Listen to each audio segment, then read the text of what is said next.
நல்ல கவனிங்க அருமையானவர்களே.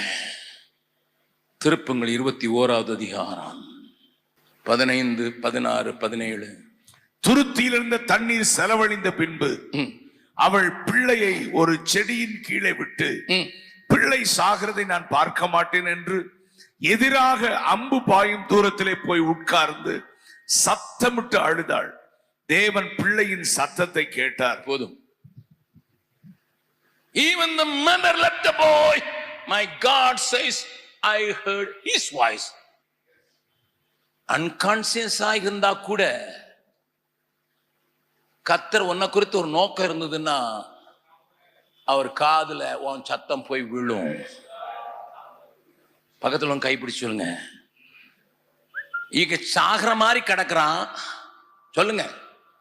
அன்கான்சியஸா இருக்கிறான், அழுகிறது ஆகா. ஆனா தேவ சமூகத்துக்கு போனது இந்த பிள்ளையினுடைய ஒரு சின்ன என்ன நினைச்சிருப்பேன், டாடி டாடி.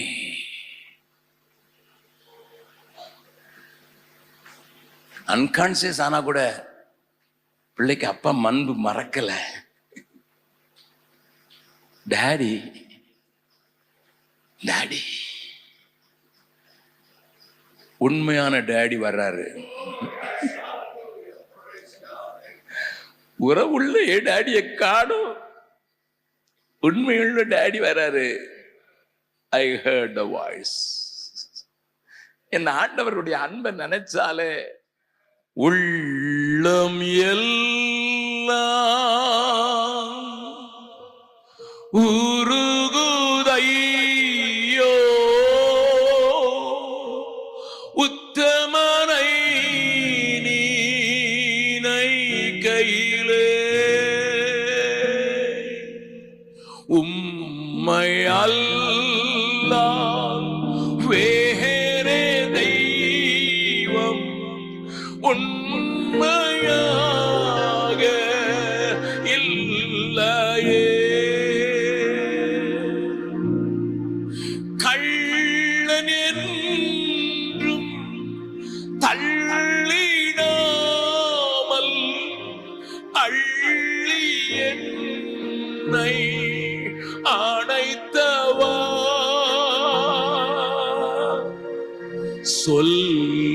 சொல்லடங்கா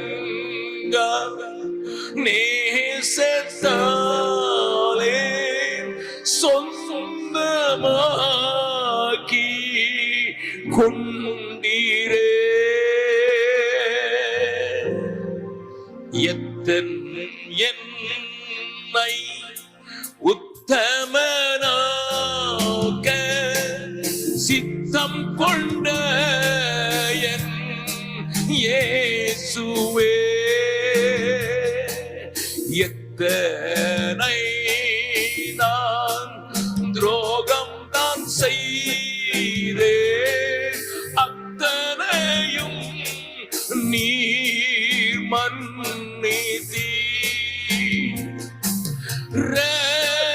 சிந்த வைத்தேனே நான் அத்தனையும் என் பாவமல்லோ. கர்த்தனேவும் அன்பு கீடாய் தத்தம் செய்தே நின் சேவைக்கே.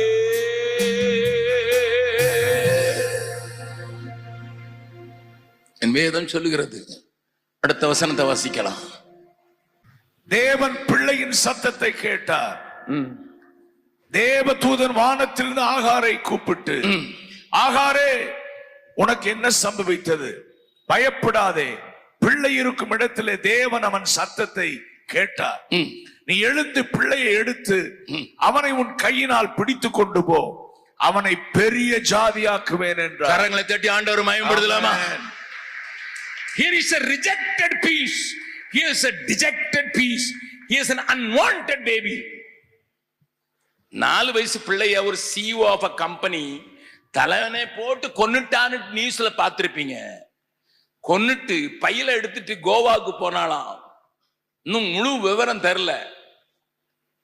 கணவனுக்கு மனைவிக்கு சண்டை போன்ல நடந்தது. அவன் தந்த ப்ராடக்ட் தானடி நீ. டேய், அந்த எங்கூட சண்டை போடுறான அவன் இந்தோனேஷியால இருந்து போன் பண்றான, அவன் தந்த ப்ராடக்ட் நீ. I will kill him. That is today's world. But here is a product. God says, I will make him great. உன்னை யாரும் விரும்பாம இருக்கலாம், உன்னை உங்க அம்மாவே விரும்பலாம இருக்கலாம், உங்க அம்மா உன் சாவரதான் பார்த்துக்கணும், நீ என்னைக்கு செத்து தொலைகிற அன்னைக்கு தான் நிம்மதின்னு சொல்லியிருக்கலாம் உங்க அம்மா. But my God says, I am holding you. I'll make you big. நம்புறவங்க மாத்திரம் பெரிய அல்லேலூயா சொல்லலாமா? இப்ப நீங்க கேப்பீங்க, பெரிய ஜாதி ஆக்குனானா? ஆண்டவர் சொன்னாரு பெரிய ஜாதி ஆக்குவான்னுட்டு. எல்லாத்தையும் வாசிக்கிறதுக்கு நேரம் இல்லை, ஒரு வாசிதான். ஆண்டவர் ஆபிரகாமிடத்துல சொல்லியிருந்தார், 400 வருஷம் உன் ஜாதியார் எகிப்துல அடிமையா இருப்பாங்க. எகிப்துன்னு சொல், ஒரு அந்நிய தேசத்துல அடிமையா இருப்பாங்க. ஆனா ஆண்டவர் உன்னை ஒரு குழிக்குள்ள தள்ளுறது போல தோண்டினாலும் அதுக்கு முன்னால ப்ரீ பிளான்டா நிறைய காரியம் செஞ்சிருப்பாரு. உனக்கு விளங்காது. எதுக்கு இன்னைக்கு கஷ்டத்தை அனுப்புறாரு, எனக்கு எதுக்கு இந்த வேதனை அனுப்புறான்னு உனக்கு விளங்கவே செய்யாது. How God acted நான் சொல்ல விரும்புறேன். நல்லா கவனி. ஆண்டவரை குறை சொல்லிடாத ஒரு நாளும். உன்னை காட்டில அவர் பெரிய ஞானவான். உனக்கு இப்ப நடக்கிறதுலாம் எல்லாம் தீமையா தெரியும், இப்ப நடக்கிறதுலாம் உனக்கு கஷ்டமா தெரியும். தீமையான அனைத்தையும் நன்மையாக மாற்றப்படுகிற ஒரு ஆண்டவரை நீ பார்த்துட்டீன்னா இந்த ஆண்டவருக்காக என்னத்தையும் செய்வதற்கு துணிஞ்சிடுவ. அப்போ இவங்க அடிமையா போக முன்னால, யாக்கோபுடைய 70 பேரும் அவனோடு கூட எகிப்துக்கு போக முன்னால, அங்க நான் பிளான் பண்ணணும், அங்க ஒரு ஆளை அனுப்பணும், அங்க ஒரு ஆளை நான் உயர்த்தி வைக்கணும். அதுக்கு யாரப்பா வெஹிக்கிளா யூஸ் பண்ணணும்?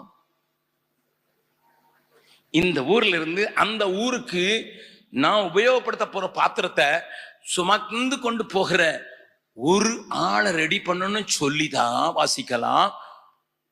ஆதியாகமம் 37வது அதிகாரம் 25வது வசனம், 24 இருந்தே வாசிங்க. அவனை எடுத்து, யோசேப்பை எடுத்து அந்த குழியிலே போட்டார்கள். குழியிலே போட்டார்கள். அது தண்ணீர் இல்லாத வெறும் குழியாய் இருந்தது. வெறும் குழியாய் இருந்தது. பின்பு அவர்கள் போஜனம் செய்யும்படி உட்கார்ந்தார்கள். அவர்கள் தங்கள் கண்களை, யோசேப்பனுடைய கதையை சொல்றார் ஆண்டவர். யோசேப்பனுடைய சகோதரர்கள் அவனை குழியில போட்டுட்டு போஜனம் பண்ணும்படி உட்கார்ந்திருந்தார்கள். அவர்கள் தங்கள் கண்களை ஏறெடுக்கும் போது இதோ கீலேயாத்திலிருந்து வருகிற இஸ்மவேலருடைய கூட்டத்தை கண்டார்கள்.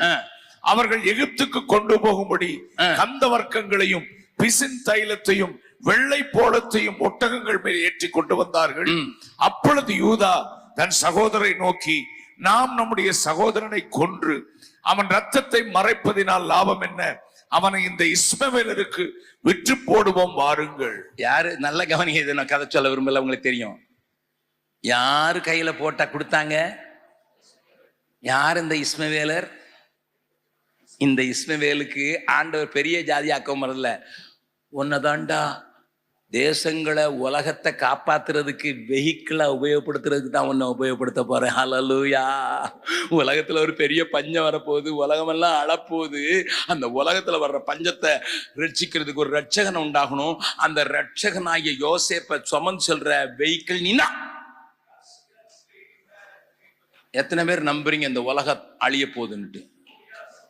உண்மையா கொஞ்சம் பேர் தைய தூக்க மாட்டேங்கிறீங்க. தூத்துக்குடிக்கு வாங்க, ஒரு நாள்லே தெரிஞ்சிட்டு அவனுக்கு உலகம் அழிய போகும்னுட்டு. 1 மணி நேரம் பெஞ்ச மழையிலே ஐயோ யோவா தாத்தா 40 நாள் எப்படிதான் மழையை சகிச்சான்னு இப்ப சொல்றான். ஆமா, we all know we are in the last days. இந்த உலகத்தை அழிவிலிருந்து காப்பாற்றுகிற புதிய ஏற்பாட்டு யோசேப்பாகிய இயேசு, விற்கப்பட்ட இயேசு, அவரை சுமந்து கொண்டு இந்த உலகத்துக்கு காட்டுற வெஹிக்கிள் நீந்தான். நீ தள்ளப்பட்டது உண்மை, வெறுக்கப்பட்டது உண்மை, நீ மூர்ச்சித்து விழுந்தது கடந்த, ஆனா உன் சத்தத்தை ஆண்டவர் ஏன் தெரியுமா கேட்டாரு? அந்த யோசேப்பை கொண்டு சென்று பஞ்சம் நடந்து அந்த பஞ்சத்துல காப்பாற்றப்படுறதுக்கு தன்னுடைய ஜனங்களை பாதுகாக்கிற ஒரு தேவகுமாரனா இயேசுவை இந்த உலகத்துல உயர்த்தி இந்த உலகத்துக்கெல்லாம் அதிபதியாக்குற ஒரு இடத்துல அவரை வைக்கிறதுக்கு அவரை சுமந்து செல்கிற பாத்திரம் இஸ்மவேல் தான். நான் உங்களை ஒரு உணர்ச்சி வசத்துல கொண்டு வந்து நிறுத்த விரும்பல.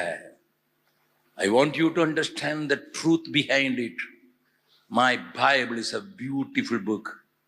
It teaches me. I many times kiss this Bible. I read this Bible many times on my knees because it shows me what I am. What I am. ஆபிரகாமே கைவிட்ட ஆளுதான். ஆகாரும் அவளே கைவிட்டவ. நான் என்னையும் கொண்டு ஆண்டவர் ஒரு பெரிய காரியம் செய்ய போறாரு. என்னையும் பெரிய ஜாதியாக்க போறாரு. I surrender 100% in the hands of my God என்று சொல்லுகிற ஆண்டவர் என்னுடைய சத்தத்தை கேட்டுறார். எனக்காக ஒரு தண்ணீர் துறவை திறந்துருவாரு. எனக்காக வழியை உண்டாக்கிடுவாரு. என் மூலம் வரப்போற சந்ததி இந்த உலகத்துக்கு ஆசீர்வாதமாக கொண்டு வருகிற ஒரு பெரிய சந்ததியா மாறுறதுக்கு என்னை தேவன் கைப்பிடித்திருக்கிறார் என்று சொல்லுகிற ஒரு கூட்டத்தை தேடி இந்த வாலிப கூட்டத்துல இயேசுவோடு இணைந்து கொள் என்று சொல்லுகிற தலைப்பின் கீழே இயேசுடைய காரியத்தோடும் இணைந்து கொள் என்று சொல்லுகிற ஒரு சவாலை உனக்கு மனதாக வைக்கிறார்.